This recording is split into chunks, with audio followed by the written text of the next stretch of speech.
Thanks for being here with us, Professor Anna. This is our first PANINI podcast, and it's a great pleasure to have you here with us. So, if you don't mind, I would like to ask you some questions. Yeah, please do. Okay with you? So, when was the first time PANINI came up to your mind, and what was the rationale behind the name?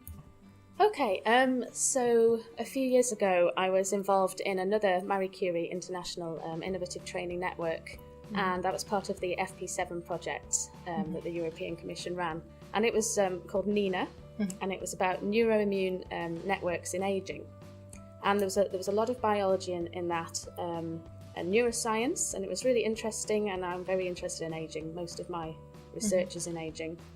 And partway through that, we decided we wanted to continue the research, and we had a discussion about who should write the next big ITN, and it was thought that I should be the next lead of the next big ITN.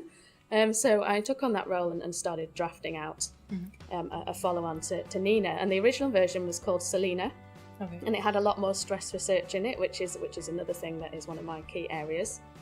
But as we developed it, and as it didn't get funded the first time, we started thinking about making it more focused, particularly on physical activity and nutrition.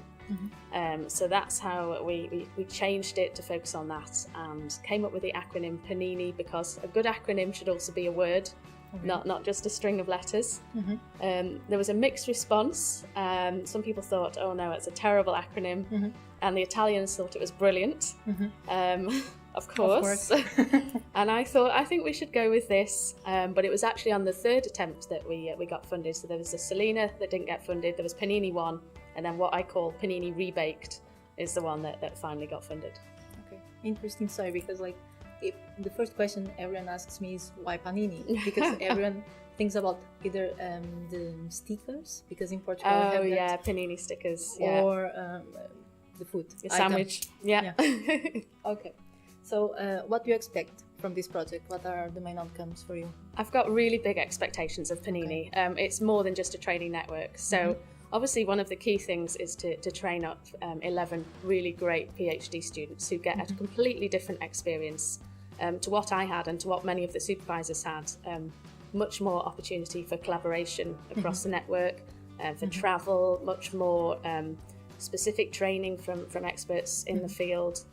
Outside of your own institution, exposure to the healthcare setting, exposure to industry and charities and policymakers, which was just something that wasn't really thought about when I was going through my PhD training just over 10 years ago. So that's one of the things, to train the new generation of researchers into ageing, and for people to come out at the end with a much broader portfolio, not just academic basic training.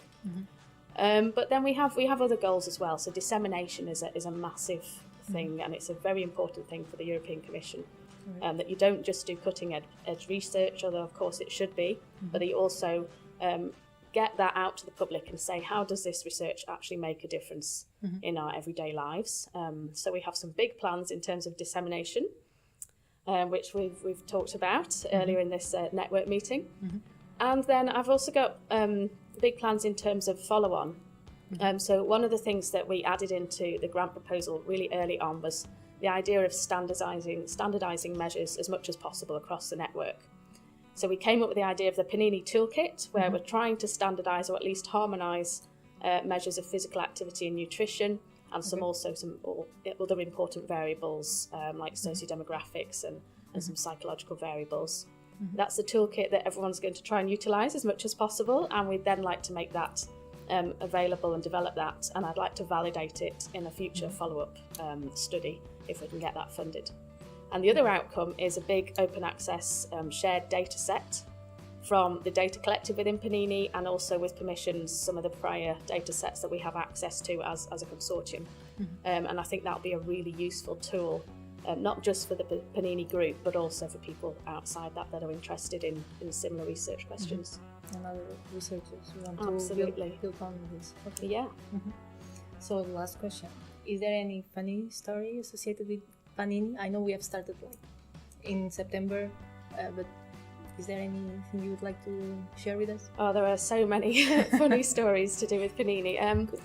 I suppose that the first one was that when I found out that the grant had finally been funded, I was actually invigilating an exam for my undergraduate students. I was one of many invigilators, and this email popped up on my phone while I was like making sure that nobody was cheating on their exams.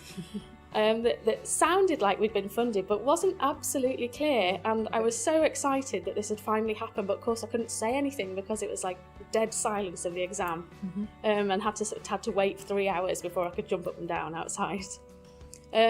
One of the more recent funny stories was just how we got to our network meeting this time, because there were 8 of us travelling across from Birmingham, and we missed our connection because our flight was late, but we really thought we might just have a chance of getting it.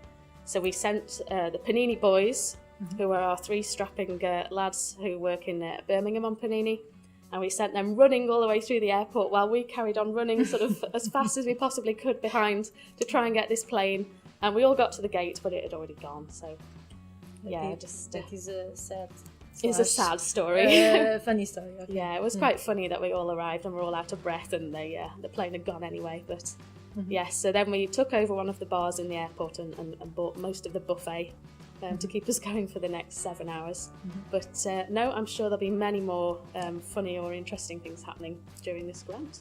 Is there anything you would like to say to the PhD students as encouragement to go I just through want to this? say, to the PhD students, you've done a great job today presenting for the first time to the rest of the consortium. It's not easy, especially when we tell you you've got to do a very short talk, and it's to a very diverse audience, but this will be really good preparation for you in the future careers. So you've done a great job, so keep doing it.